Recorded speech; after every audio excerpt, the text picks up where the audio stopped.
Hello दोस्तों, स्वागत है आप सभी का अग्रिम एकेडमी ऑफिशियल के इस यूट्यूब प्लेटफॉर्म पर।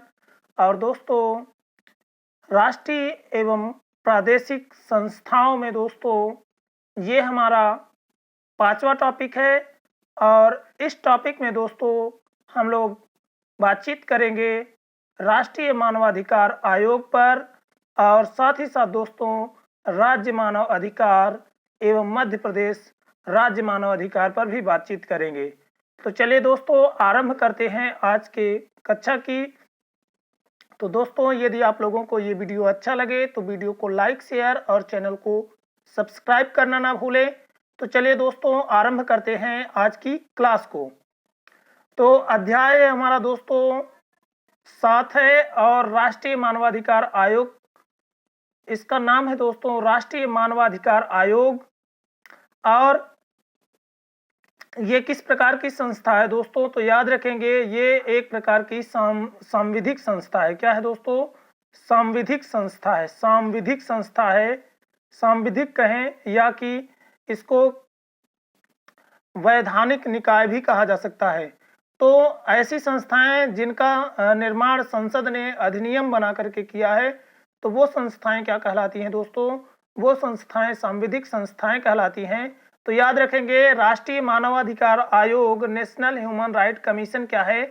सांविधिक लीगल बॉडी है। सांविधिक लीगल बॉडी है, वैधानिक निकाय है। ठीक है दोस्तों। और इसके लिए संसद ने हमारी क्या किया है? मानवाधिकार संरक्षण अधिनियम 1993 को बनाया है। तो संसद ने क्या किया है? मानवाधिकार संरक्षण अधिनियम 1993 के द्वारा इस संस्था का निर्माण किया है। इसलिए ये संस्था कैसी है? सांविधिक संस्था है। ये संस्था कैसी है दोस्तों? सांविधिक संस्था है, स्टैट्यूटरी बॉडी है। Protection of civil right act 1993 के द्वारा इसका क्या किया गया दोस्तों? निर्माण किया गया। अब हम लोग दोस्तों थोड़ा सा समझ लेते हैं कि हम लोग इस पूरे टॉपिक में क्या क्या पढ़ेंगे। तो राष्ट्रीय मानवाधिकार आयोग के इस टॉपिक में दोस्तों सबसे पहले तो हम लोग देखेंगे राष्ट्रीय मानवाधिकार आयोग की पृष्ठभूमि को देखेंगे, बैकग्राउंड को देखेंगे। फिर इसके बारे में सामान्य जानकारी, जनरल इंट्रोडक्शन को देखेंगे। फिर दोस्तों हम लोग प्रमुख धाराओं को देखेंगे, मेजर सेक्शंस को देखेंगे। उसके बाद दोस्तों हम लोग देखेंगे मध्य प्रदेश मानवाधिकार आयोग को। और फिर दोस्तों राज्य मानवाधिकार आयोग को देखेंगे और अन्य तथ्यों को पढ़ेंगे। और फिर दोस्तों इस तरह से इस पूरे टॉपिक को हम लोग स्टडी करने वाले हैं। तो चलिए दोस्तों आरंभ करते हैं राष्ट्रीय मानवाधिकार आयोग की पृष्ठभूमि को। तो राष्ट्रीय मानवाधिकार आयोग की जो पृष्ठभूमि है दोस्तों, राष्ट्रीय मानवाधिकार आयोग की जो पृष्ठभूमि है उसको, बैकग्राउंड को डिस्कस कर लेते हैं। तो बैकग्राउंड में दोस्तों सबसे पहले बैकग्राउंड है। तो बैकग्राउंड में हम लोग सबसे पहले तो मानव अधिकार को समझ लेते हैं कि मानव अधिकार क्या होता है, मानव अधिकार किसको कहते हैं। तो मानव अधिकार ऐसे अधिकार जो एक व्यक्ति को मानव होने के नाते प्राप्त हैं। तो मानव अधिकार ऐसे अधिकारों को कहा जाता है दोस्तों जो एक व्यक्ति होने के नाते मानव को प्राप्त हो जाता है। तो जो एक व्यक्ति होने के नाते मानव को प्राप्त होते हैं, ऐसे अधिकार क्या कहलाते हैं? मानव अधिकार कहलाते हैं। तथा ये क्या होते हैं? मानव के सर्वांगीण विकास व गरिमापूर्ण जीवन हेतु आवश्यक होते हैं। तो ऐसे अधिकार जो एक व्यक्ति को मानव होने के नाते प्राप्त हैं तथा मानव के सर्वांगीण विकास व गरिमापूर्ण जीवन हेतु आवश्यक हैं, मानव अधिकार कहे जाते हैं। तो मानव अधिकार ऐसे अधिकारों को कहा जाता है जो किसी व्यक्ति के मानव होने के कारण उसको प्राप्त हो जाते हैं, और वो क्या है? उसके मानव के सर्वांगीण विकास व गरिमापूर्ण जीवन हेतु जरूरी है। इस प्रकार के जो अधिकार हैं उनको मानव अधिकार के अंतर्गत रखा जाता है। आगे देखते हैं दोस्तों, 10 दिसंबर 1948 को संयुक्त राष्ट्र महासभा ने 10 दिसंबर 1948 को दोस्तों संयुक्त राष्ट्र महासभा ने क्या किया था? 10 दिसंबर 1948 को संयुक्त राष्ट्र महासभा द्वारा अधिकारों की सार्वभौमिक घोषणा करी गई। तो 10 दिसंबर 1948 को क्या हुआ दोस्तों? संयुक्त राष्ट्र महासभा ने यूएन की दोस्तों जो संयुक्त राष्ट्र महासभा है उसने क्या किया दोस्तों? मानव अधिकारों की सार्वभौमिक घोषणा करी और 10 दिसंबर को अंतर्राष्ट्रीय मानवाधिकार दिवस मनाया जाने लगा। तो उसी जो है तो घोषणा के कारण 10 दिसंबर को अंतर्राष्ट्रीय मानवाधिकार दिवस मनाया जाने लगा। और 1991 में दोस्तों मानवाधिकार से संबंधित पेरिस घोषणा पत्र आया। तो 1991 में Paris declaration related to human rights, तो मानवाधिकार से संबंधित जो पेरिस घोषणा पत्र था तो वो कब आया, तो वो 1991 में आया। और फाइनली 12 अक्टूबर 1993 को मानव अधिकार संरक्षण अधिनियम 1993 के द्वारा मानव अधिकार संरक्षण आयोग का गठन किया गया। और भारत में क्या किया गया दोस्तों, 12 अक्टूबर 1993 को मानव अधिकार संरक्षण अधिनियम 1993 के द्वारा मानव अधिकार संरक्षण आयोग का गठन किया गया। तो मानव अधिकार संरक्षण आयोग का गठन कब किया गया दोस्तों, तो 12 अक्टूबर 1993 को किया गया। कैसे किया गया दोस्तों, तो मानव अधिकार संरक्षण अधिनियम 1993 के द्वारा किया गया। ठीक है दोस्तों, इस तरह से याद रखेंगे कि मानव अधिकार क्या है, ऐसे अधिकार हैं जो एक व्यक्ति को मानव होने के नाते प्राप्त होते हैं तथा मानव के सर्वांगीण विकास व गरिमापूर्ण जीवन हेतु आवश्यक होते हैं। और 10 दिसंबर 1948 को यूएन की संयुक्त राष्ट्र महासभा ने क्या किया दोस्तों, मानव अधिकारों की सार्वभौमिक घोषणा करी। और उसी के परिप्रेक्ष्य में 10 दिसंबर को अंतर्राष्ट्रीय मानवाधिकार दिवस मनाया जाता है। और साथ ही साथ दोस्तों 1991 में मानवाधिकार से संबंधित पेरिस घोषणा पत्र आया। और उसी के परिप्रेक्ष्य में भारत ने भी अपने यहाँ क्या किया दोस्तों, 12 अक्टूबर 1993 को एक अधिनियम पारित किया जिसका नाम मानव अधिकार संरक्षण अधिनियम 1993 था।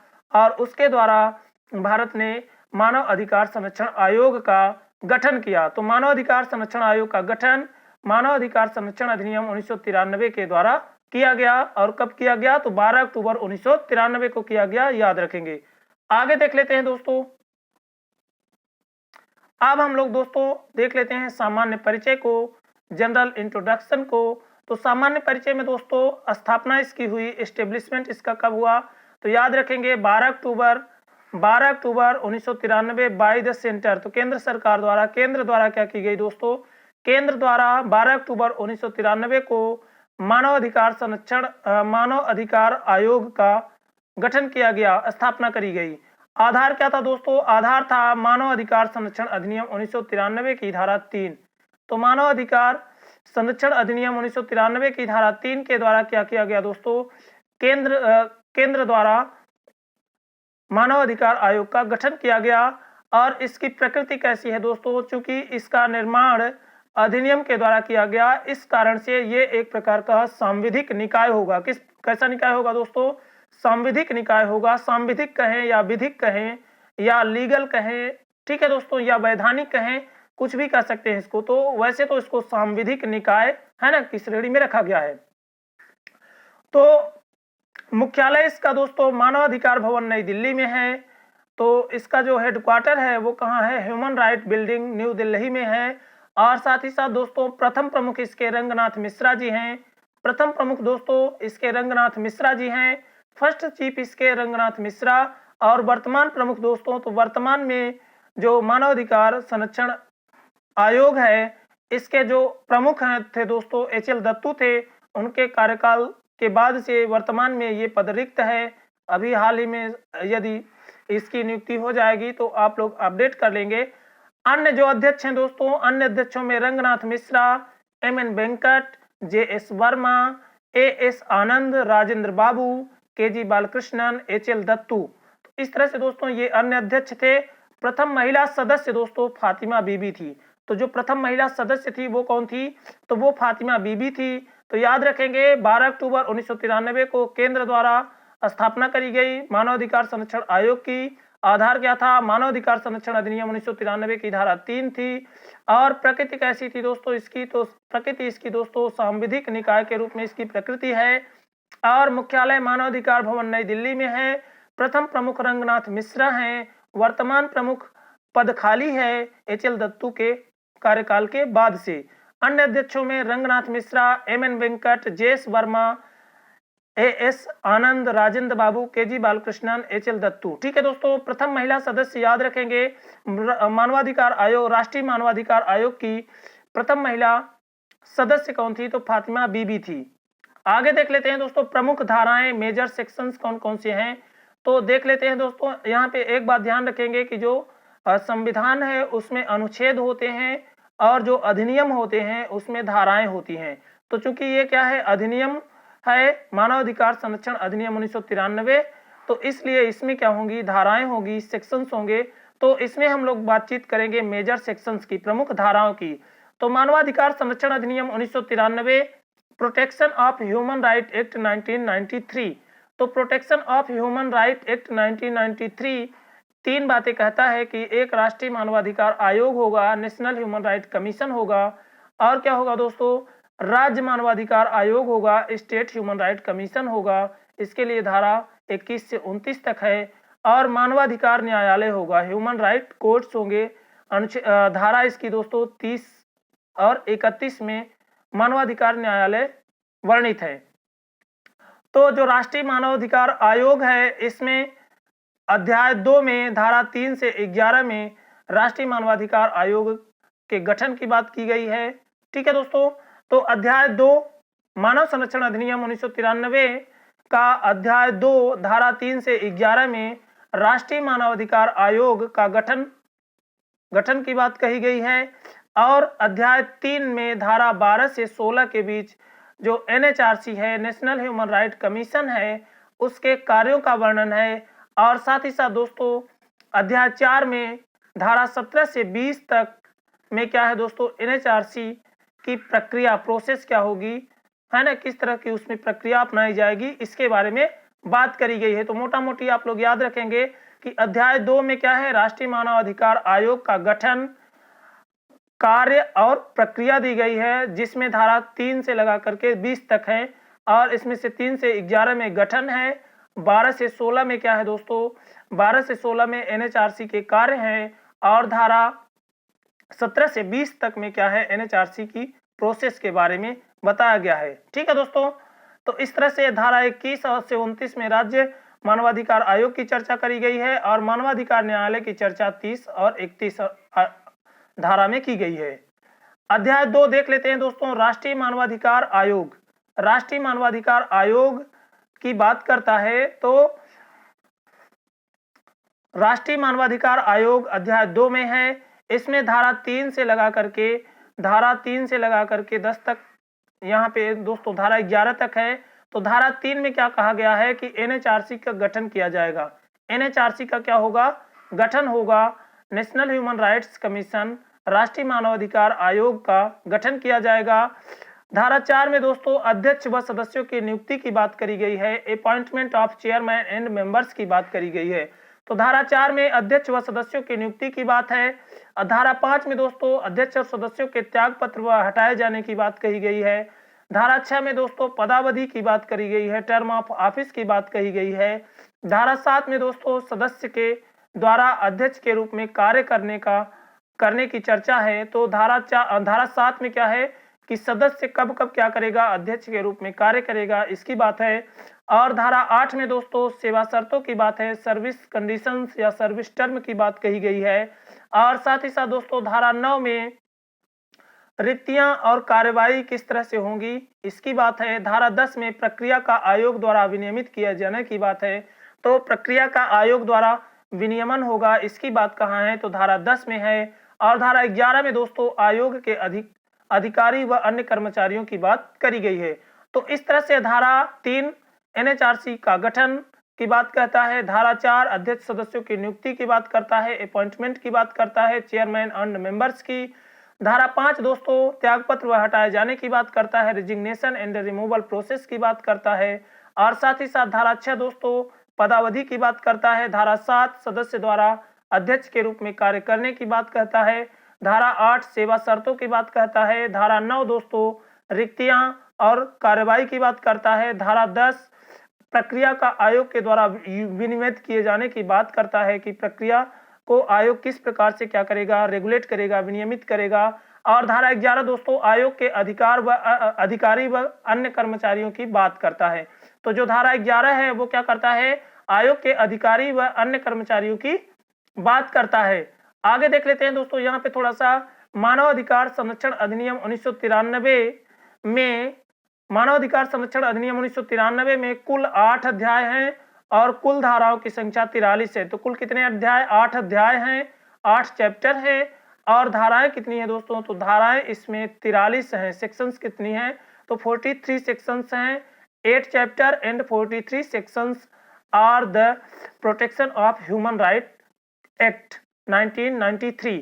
तो 1993 के मानव अधिकार संरक्षण अधिनियम में कुल 8 अध्याय और कुल 43 धाराएं हैं और इसके जो अधिनियमन की तिथि है वो है 8 जनवरी 1994। तो 8 जनवरी 1994 को इसको अधिनियमित किया गया था और इसके लागू होने की तिथि जो है वो 28 सितंबर 1993 है। तो अधिनियमित होने से पहले ये क्या था? अध्यादेश के रूप में लागू हो चुका था 28 सितंबर 1993 से। ठीक है दोस्तों, आगे देख लेते हैं राष्ट्रीय मानवाधिकार आयोग का गठन, धारा 3 को। तो धारा 3 में क्या है दोस्तों? धारा 3 में राष्ट्रीय मानवाधिकार आयोग के गठन की बात है। तो धारा 3 क्या कहता है कि राष्ट्रीय मानवाधिकार आयोग का गठन किया जाएगा। तो धारा 3(1) कहता है कि केंद्र सरकार द्वारा राष्ट्रीय मानवाधिकार आयोग का गठन किया जाएगा। तो राष्ट्रीय मानवाधिकार आयोग का गठन कौन करेगा? तो राष्ट्रीय मानवाधिकार आयोग का गठन केंद्र सरकार द्वारा किया जाएगा। Formation of national human right commission by central government. तो सेंट्रल गवर्नमेंट क्या करेगी? नेशनल ह्यूमन राइट कमीशन का गठन करेगी, फॉर्मेशन करेगी। धारा 3(2) कहता है दोस्तों कि संरचना क्या होगी? तो संरचना में एक अध्यक्ष होगा और 5 सदस्य होंगे। तो संरचना में क्या है? मानवाधिकार, राष्ट्रीय मानवाधिकार आयोग की संरचना में एक अध्यक्ष और 5 सदस्य होंगे। अध्यक्ष की योग्यता क्या होगी दोस्तों? तो अध्यक्ष क्या होगा? उच्चतम न्यायालय का पूर्व न्यायाधीश होना चाहिए। तो पूर्व न्यायाधीश होना चाहिए। कौन? उच्चतम न्यायालय का पूर्व न्यायाधीश होगा अध्यक्ष। तो राष्ट्रीय मानवाधिकार आयोग का अध्यक्ष क्या होगा? उच्चतम न्यायालय का पूर्व न्यायाधीश होना चाहिए। और ये व्यवस्था दोस्तों 2019 में जो अमेंडमेंट इसमें किया गया था उसके तहत करी गई है। इससे पहले दोस्तों पूर्व सेवानिवृत्त मुख्य न्यायाधीश की बात थी, लेकिन यहाँ पे अब न्यायाधीशों को भी, उच्चतम न्यायालय का पूर्व न्यायाधीश को भी क्या कर सकते हैं? अध्यक्ष बना सकते हैं। धारा 5 सदस्य कितने हैं दोस्तों? 5 हैं। सदस्य कितने हैं? 5 हैं। मेंबर 5 हैं। एक सदस्य क्या है? सुप्रीम कोर्ट का कार्यरत या सेवानिवृत्त न्यायाधीश होना चाहिए। एक सदस्य क्या है दोस्तों? या तो सुप्रीम कोर्ट में कार्य कर रहा हो या सुप्रीम कोर्ट से क्या हो गया हो? रिटायर हो गया हो, ऐसा न्यायाधीश सदस्य होगा। और एक सदस्य दोस्तों हाई कोर्ट का, हाई कोर्ट मतलब दोस्तों उच्च न्यायालय का कार्यरत या सेवानिवृत्त मुख्य न्यायाधीश होना चाहिए। तो कार्यरत या सेवानिवृत्त मुख्य न्यायाधीश होना चाहिए हाई कोर्ट का, और सुप्रीम कोर्ट का कार्यरत या सेवानिवृत्त न्यायाधीश होना चाहिए सदस्य में। और 3 सदस्य दोस्तों मानवाधिकार विशेषज्ञ होने चाहिए, जिसमें एक महिला होनी चाहिए। तो 3 सदस्य क्या होने चाहिए? मानवाधिकार विशेषज्ञ होने चाहिए और इसमें क्या होना चाहिए? एक महिला होना अनिवार्य है। तो फिर से देख लेते हैं, धारा 3(2) क्या कहता है? राष्ट्रीय मानवाधिकार आयोग की संरचना की बात करता है और इसके अनुसार एक अध्यक्ष और 5 सदस्य होंगे। और अध्यक्ष क्या होगा? उच्चतम न्यायालय का पूर्व न्यायाधीश होगा। अध्यक्ष कौन बनेगा? तो अध्यक्ष उच्चतम न्यायालय का पूर्व न्यायाधीश बन सकेगा। और जो एक सदस्य है, 5 सदस्यों में से एक सदस्य सुप्रीम कोर्ट का कार्यरत या सेवानिवृत्त न्यायाधीश होगा। एक सदस्य हाई कोर्ट का कार्यरत या सेवानिवृत्त मुख्य न्यायाधीश होगा। और 3 सदस्य क्या होंगे?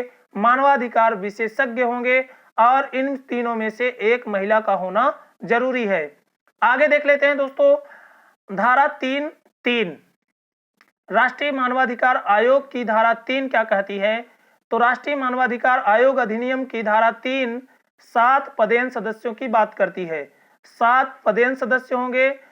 तो इसमें पदेन सदस्य का तात्पर्य है दोस्तों कि जो क्या होगा उस पद पर हो जाएगा, वो अपने आप क्या हो जाएगा? सदस्य बन जाएगा।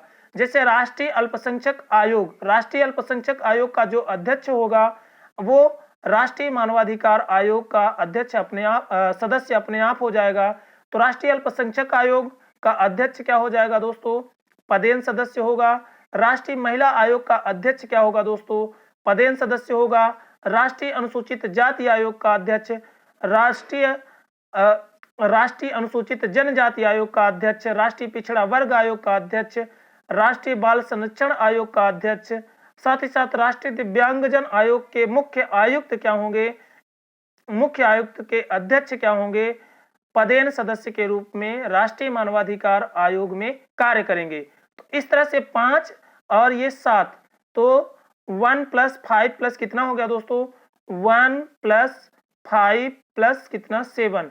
इस तरह से दोस्तों कुल कितने सदस्य हुए, तो यहाँ पे कुल सदस्यों की संख्या 13 हुई। तो ठीक है दोस्तों, तो पदेन सदस्यों सहित कुल सदस्यों की संख्या कितनी हो गई, कुल अध्यक्ष सहित सदस्यों की संख्या 13 हो गई।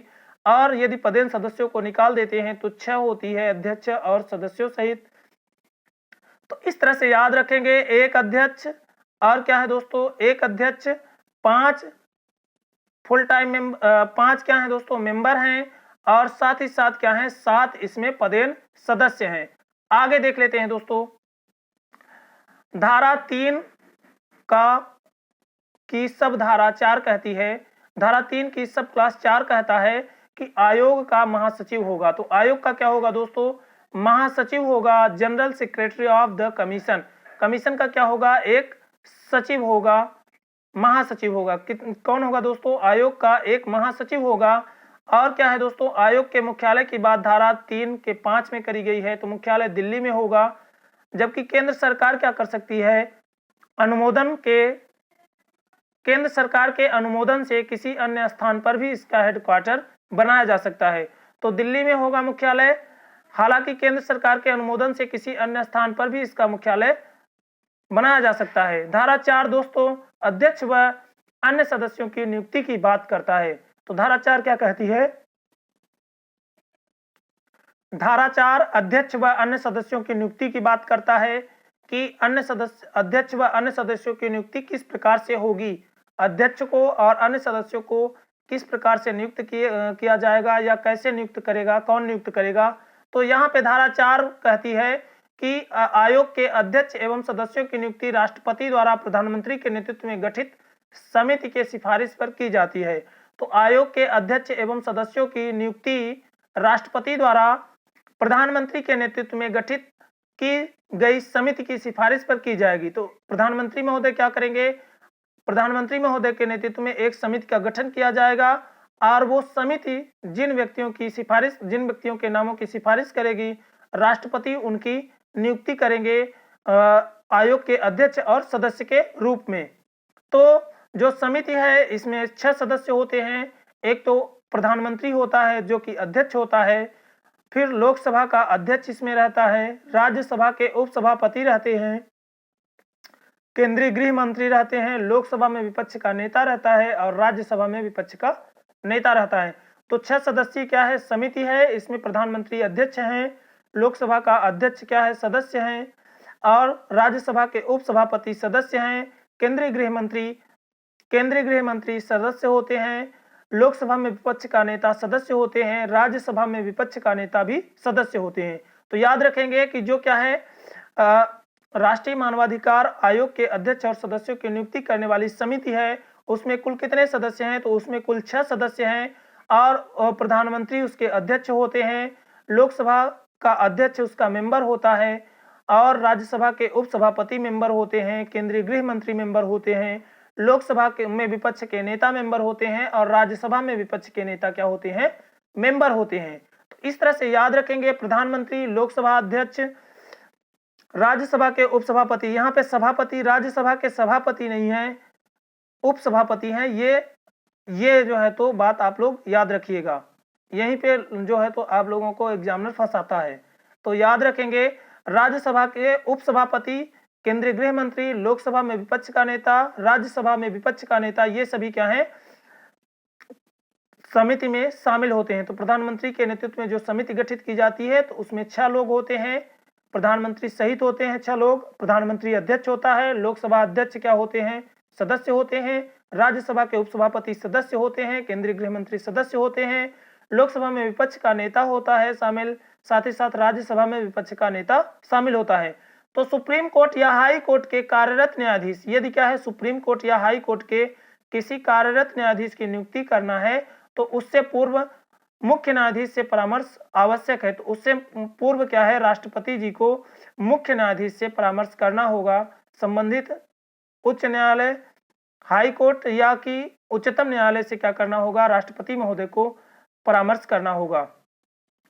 आगे देख लेते हैं धारा 4(2) क्या कहती है। तो धारा 4(2) अध्यक्ष सदस्य की नियुक्ति सिर्फ इस आधार पर खारिज नहीं की जाएगी कि चयन समिति का कोई सदस्य अनुपस्थित था। तो जो अध्यक्ष हैं और सदस्य हैं उनकी जो नियुक्ति है वो केवल इस आधार पर खारिज नहीं होगी कि चयन समिति का कोई सदस्य अनुपस्थित था। तो उन 6 लोगों में से उन 5 लोगों चयन समिति में यदि कोई 6 लोगों में से कोई भी नहीं है तो उससे जो चयन समिति जो नियुक्ति होगी अध्यक्ष या सदस्य की वो उस आधार पर खारिज नहीं होगी कि ये सदस्य इसमें शामिल नहीं था। आगे दोस्तों धारा 5 क्या कहती है। तो धारा 5 कहती है कि राष्ट्रपति क्या करेंगे, त्यागपत्र राष्ट्रपति को देंगे। अध्यक्ष और सदस्य त्यागपत्र किसको देंगे, राष्ट्रपति को देंगे। धारा 5(2) क्या कहता है कि राष्ट्रपति अध्यक्ष एवं किसी भी सदस्य को कदाचार एवं अक्षमता के आधार पर पद से हटा सकता है। तो राष्ट्रपति क्या करेंगे, कदाचार या अक्षमता के आधार पर पद से हटा सकेंगे और ऐसे मामले को राष्ट्रपति सर्वोच्च न्यायालय में जांच के लिए भेजेंगे। तो राष्ट्रपति क्या करेंगे, यदि इस तरह का मामला आता है तो उसको सर्वोच्च न्यायालय में जांच के लिए भेजेंगे और सर्वोच्च न्यायालय की जांच के फलस्वरूप इन आरोपों को यदि सर्वोच्च न्यायालय सही पाता है तो उनकी सलाह पर राष्ट्रपति अध्यक्ष एवं सदस्यों को उनके पद से हटा सकते हैं। तो सर्वोच्च न्यायालय की सलाह पर राष्ट्रपति क्या कर सकेंगे, अध्यक्ष व सदस्यों को उनके पद से हटा सकेंगे। आगे दोस्तों धारा 5(3) क्या कहती है कि इन्हें निम्नलिखित परिस्थितियों में हटाया जा सकता है। तो इनको निम्न परिस्थितियों में भी हटा सकते हैं यदि वह दिवालिया हो जाए, बैंकरप्ट हो जाए। ठीक है दोस्तों, कार्यकाल के दौरान अपने कार्यक्षेत्र से बाहर कोई लाभकारी पद ले लिए हों, साथ ही साथ शारीरिक या मानसिक रूप से अक्षम हो जाएं, किसी न्यायालय के द्वारा दोषी ठहरा दिए गए हों, इस तरह से भी उनको हटाया जा सकता है। 3 हटाने की प्रोसेस हो गई। एक तो राष्ट्रपति को त्यागपत्र दे सकते हैं, दूसरा राष्ट्रपति महोदय क्या करेंगे, सुप्रीम कोर्ट से जांच करवाएंगे और सुप्रीम कोर्ट जांच के द्वारा जो सलाह देगा उसके अनुसार हटाएंगे। और साथ ही साथ यदि बैंकरप्ट हो गए हैं, दोष सिद्ध ठहराए गए हैं, है ना, या अन्य कहीं नियोजित हो गए हैं, लाभ लेने लगे हैं, तो इस तरह से भी उनको हटाया जा सकेगा। धारा 6 क्या कहती है दोस्तों, अध्यक्ष व सदस्यों की पदावधि की बात करता है। तो मानवाधिकार संरक्षण अधिनियम 1993 की धारा 6 कहती है कि अध्यक्ष व सदस्यों की पदावधि क्या होगी। तो पदावधि क्या है, 3 वर्ष और 70 वर्ष है। 3 वर्ष या 70 वर्ष जो भी पहले हो। 2009 के अमेंडमेंट से इसको क्या किया गया था, जोड़ा गया था। पहले ये क्या थी, 5 वर्ष और 70 वर्ष जो भी पहले थी, लेकिन इसको क्या किया गया है, 3 वर्ष या 70 वर्ष कर दिया गया है। ठीक है दोस्तों, अध्यक्ष पुनः नियुक्ति का पात्र होगा, अध्यक्ष को फिर से नियुक्त किया जा सकेगा। धारा 6(2) कहती है कि सदस्य को 3 वर्ष और 70 वर्ष जो भी पहले हो, है ना, कार्यावधि सदस्यों की क्या होगी, 3 वर्ष और 70 वर्ष। अध्यक्ष व सदस्य सेवानिवृत्ति के बाद भारत या राज्य सरकार के अधीन किसी और नियोजन का पात्र नहीं होगा। तो अध्यक्ष और सदस्य क्या होंगे, किसी अन्य नियोजन के पात्र नहीं होंगे, कहीं और नौकरी नहीं कर पाएंगे। आगे दोस्तों धारा 7 कहती है कि राष्ट्रपति द्वारा कार्यकारी अध्यक्ष की नियुक्ति करी जाएगी। तो कार्यकारी अध्यक्ष की नियुक्ति राष्ट्रपति महोदय कर सकेंगे। कब करेंगे, जब क्या होगा, अध्यक्ष कार्य नहीं कर रहा होगा या किसी कारण से, है ना, छुट्टी पर होगा, तो उस समय राष्ट्रपति क्या कर सकेंगे, कार्यकारी अध्यक्ष की नियुक्ति कर सकेंगे। धारा 8 दोस्तों अध्यक्ष व सदस्यों की सेवा शर्तों में नियुक्ति के बाद अलाभकारी परिवर्तन नहीं होने की बात करता है। तो एनएचआरसी एक्ट 1993 की धारा 8 क्या कहती है, अध्यक्ष व सदस्यों की सेवा शर्तों में नियुक्ति के बाद किसी प्रकार का अलाभकारी परिवर्तन नहीं किया जाएगा, नॉन प्रॉफिटेबल चेंज नहीं किया जाएगा। आगे दोस्तों धारा 10 क्या कहती है, आयोग के अधिवेशन के समय और स्थान का निर्धारण अध्यक्ष द्वारा किया जाता है। तो जो एनएचआरसी है उसके अधिवेशन के समय और स्थान का निर्धारण कौन करता है, तो समय और स्थान का निर्धारण अध्यक्ष के द्वारा किया जाता है और ऐसा धारा 10 में लिखा है। और आयोग के सभी आदेश महासचिव द्वारा अभिप्रमाणित किए जाते हैं। और क्या होता है, जो आयोग के सभी आदेश होते हैं, जो ऑर्डर होते हैं, उनको महासचिव जो क्या होता है दोस्तों, जनरल सेक्रेटरी होता है, वो क्या करता है, अटेस्टेड करता है, अभिप्रमाणित करता है। आगे दोस्तों धारा 11 आयोग के अन्य कर्मचारियों की बात करता है कि आयोग में अन्य कौन कर्मचारी होंगे। तो एक तो महासचिव होगा, भारत सरकार के सचिव रैंक का होगा, और अन्वेषक कम से कम पुलिस महानिदेशक की रैंक का होगा, और जो क्या होगा, इन्वेस्टिगेशन करता होगा, जो क्या करेगा, जांच करने वाला होगा, वो कम से कम पुलिस महानिदेशक की रेंज का होगा, डीजीपी की रेंज का होगा। ठीक है दोस्तों, अब देख लेते हैं आयोग के कार्य। तो राष्ट्रीय मानवाधिकार संरक्षण आयोग के कार्य कौन कौन से हैं? तो कार्य के लिए कौन सी धारा है? तो धारा याद रखेंगे, धारा 12 है। धारा वैसे पूछी नहीं जाएगी, केवल कार्यों को इस तरह से प्रश्न बनेंगे कि निम्नलिखित में से कौन सा से मानवाधिकार आयोग के कार्य नहीं है, तो वहां पे आप लोगों को यहाँ ये चीजें ध्यान में रखनी होगी। तो स्वतः संज्ञान या किसी भी शिकायत के आधार पर निम्न कार्य की जांच करता है। मानव अधिकार उल्लंघन संबंधी मामलों की जांच करना, लोक सेवकों द्वारा किए जाने वाले मानव अधिकार के हनन से संबंधित मामलों की जांच करना, मानव अधिकारों के प्रति जन जागरूकता पैदा करना। तीसरा, मानव अधिकार के प्रभावी क्रियान्वयन के उपायों की अनुशंसा करना, मानव अधिकारों के क्षेत्र में शोध को प्रोत्साहित करना, तो शोध को प्रोत्साहित करना है ना, अन्वेषण को प्रोत्साहित करना, मानव अधिकार के क्षेत्र में कार्यरत गैर सरकारी संगठनों को सहयोग प्रदान करना, तो जो गैर सरकारी संगठन है उनको सहयोग प्रदान करना, न्यायालय के समक्ष लंबित मानव अधिकार हनन से संबंधित मामलों में न्यायालय की पूर्व अनुमति से हस्तक्षेप करना, किसी जेल या अन्य संस्था का जहां व्यक्ति का उपचार या संरक्षण किया गया हो परीक्षण कराना, मानव अधिकार से संबंधित अंतर्राष्ट्रीय संधियों का अध्ययन करना। तो ये सभी क्या है? मुख्य कार्य हैं। आगे देख लेते हैं दोस्तों धारा 13। धारा 13 में जांच से संबंधित शक्तियां किसके पास हैं, इसकी बात की गई है। तो आयोग के पास जांच से संबंधित शक्तियां कौन कौन सी हैं? तो आयोग की अधिकारिता क्या होगी? सिविल न्यायालय सिविल प्रक्रिया संहिता 1908 जैसी होगी। तो आयोग की जो अधिकारिता होगी वो क्या होगी? सिविल न्यायालय सिविल प्रक्रिया संहिता 1908 जैसी होगी। व्यक्ति को उपस्थित होने के लिए सम्मन जारी करने की शक्ति आयोग के पास होगी। मानवाधिकार आयोग के उल्लंघन से संबंधित शिकायतों की जांच हेतु एक स्वयं का जांच दल गठित कर सकेगा। और दोस्तों आयोग की जो वार्षिक और विशेष रिपोर्ट होगी वो किसको सौंपी जाएगी? तो आयोग अपना वार्षिक या विशेष रिपोर्ट केंद्र सरकार तथा संबंधित राज्य सरकार को भेजता है। तो जो राष्ट्रीय मानवाधिकार आयोग है वो अपनी वार्षिक रिपोर्ट को क्या करता है? केंद्र सरकार तथा संबंधित राज्य सरकार को भेजता है। वार्षिक रिपोर्ट या जो उसकी स्पेशल रिपोर्ट होती है उसको केंद्र सरकार या संबंधित राज्य सरकार को भेजता है। और रिपोर्ट और सिफारिशों की जानकारी केंद्र एवं राज्य सरकार अपने अपने सदनों में रखवाते हैं। और उस रिपोर्ट की सिफारिशों की जो जानकारी होती है वो केंद्र सरकार और राज्य सरकार अपने अपने सदनों में रखवाते हैं। तो केंद्र सरकार संसद में रखवाती है और राज्य सरकार राज्य विधानमंडलों में रखवाते हैं। सिफारिश को नहीं मानने की स्थिति में संबंधित सरकार की अस्वीकृति के कारणों को बताना होगा। यदि कोई सरकार है ना क्या करती है, सिफारिश को नहीं मानती है, तो सिफारिश न मानने की अस्वीकृत करने का कारण बताना होगा कि क्यों सिफारिश मानवाधिकार आयोग की सिफारिश को सरकार क्यों नहीं मान रही है ना, उसके अस्वीकृति का कारण सरकार को बताना होगा, संबंधित सरकार और राज्य सरकारों को बताना होगा। आगे दोस्तों अन्य तथ्यों को देख लेते हैं। तो मानव अधिकार आयोग के अध्यक्ष एवं सदस्य भारतीय दंड संहिता की धारा 21 के तहत लोक सेवक कहे जाएंगे। तो लोक सेवक समझे जाएंगे कौन? अध्यक्ष और सदस्य लोक सेवक समझे जाएंगे, पब्लिक सर्वेंट समझे जाएंगे। धारा 19 में सशस्त्र बलों द्वारा मानवाधिकारों के अतिक्रमण करने पर आयोग की प्रक्रिया निर्धारित की गई है। तो सेक्शन क्या है? 19 क्या कहता है?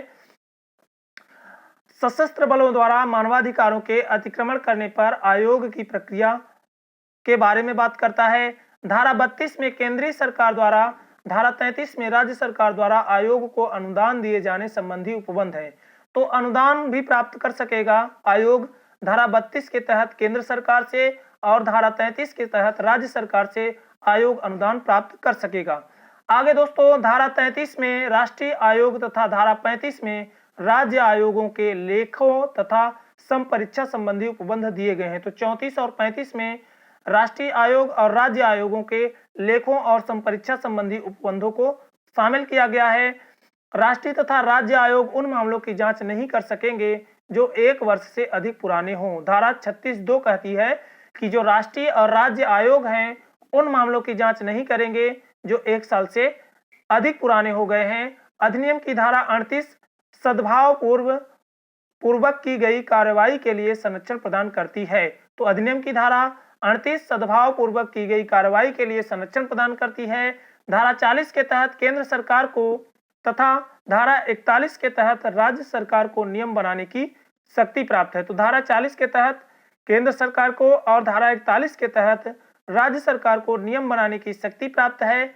अधिनियम के तहत बनाया गया प्रत्येक नियम संसद के प्रत्येक सदन में जब वह सत्र में हो कुल 30 दिन की अवधि के लिए रखा जाएगा। अधिनियम की धारा 39 में सदस्यों और अधिकारियों को लोक सेवक होने के बाबत उपबंध करती है। धारा 39 कहती है कि आयोग या राज्य आयोग, राष्ट्रीय आयोग या राज्य आयोग का प्रत्येक सदस्य और इस अधिनियम के अधीन कृत्यों का प्रयोग करने के लिए आयोग या राज्य आयोग द्वारा नियुक्त प्राधिकारी अधिकारी भारतीय दंड संहिता की धारा इकाई के अर्थ में लोक सेवक समझा जाएगा। तो ये सभी क्या होंगे? लोक सेवक समझे जाएंगे। आगे है दोस्तों राज्य मानव अधिकार आयोग, इसका परिचय देख लेते हैं। तो गठन दोस्तों, गठन वही धारा 21 है। इसके मानवाधिकार अधिनियम 1993 की धारा 21 के तहत राज्य सरकार द्वारा गठन किया जाता है किसका? राज्य मानवाधिकार आयोग का। और संरचना दोस्तों धारा 2 में बताई गई है, स्ट्रक्चर सेक्शन 2 में बताया गया है। तो इसमें एक अध्यक्ष होगा, 2 सदस्य होंगे। ठीक है दोस्तों, तो एक अध्यक्ष और 2 सदस्यों की बात करी गई है। राज्य मानवाधिकार आयोग में किसी हाईकोर्ट का सेवानिवृत्त न्यायाधीश होना चाहिए। अध्यक्ष को किसी हाईकोर्ट का सेवानिवृत्त न्यायाधीश होना चाहिए। 2 सदस्यों में से एक सदस्य हाईकोर्ट का वर्तमान सेवानिवृत्त न्यायाधीश या 7 वर्षों के अनुभव वाला जिला न्यायाधीश होना चाहिए। और एक क्या होना चाहिए? मानवाधिकार विशेषज्ञ होना चाहिए।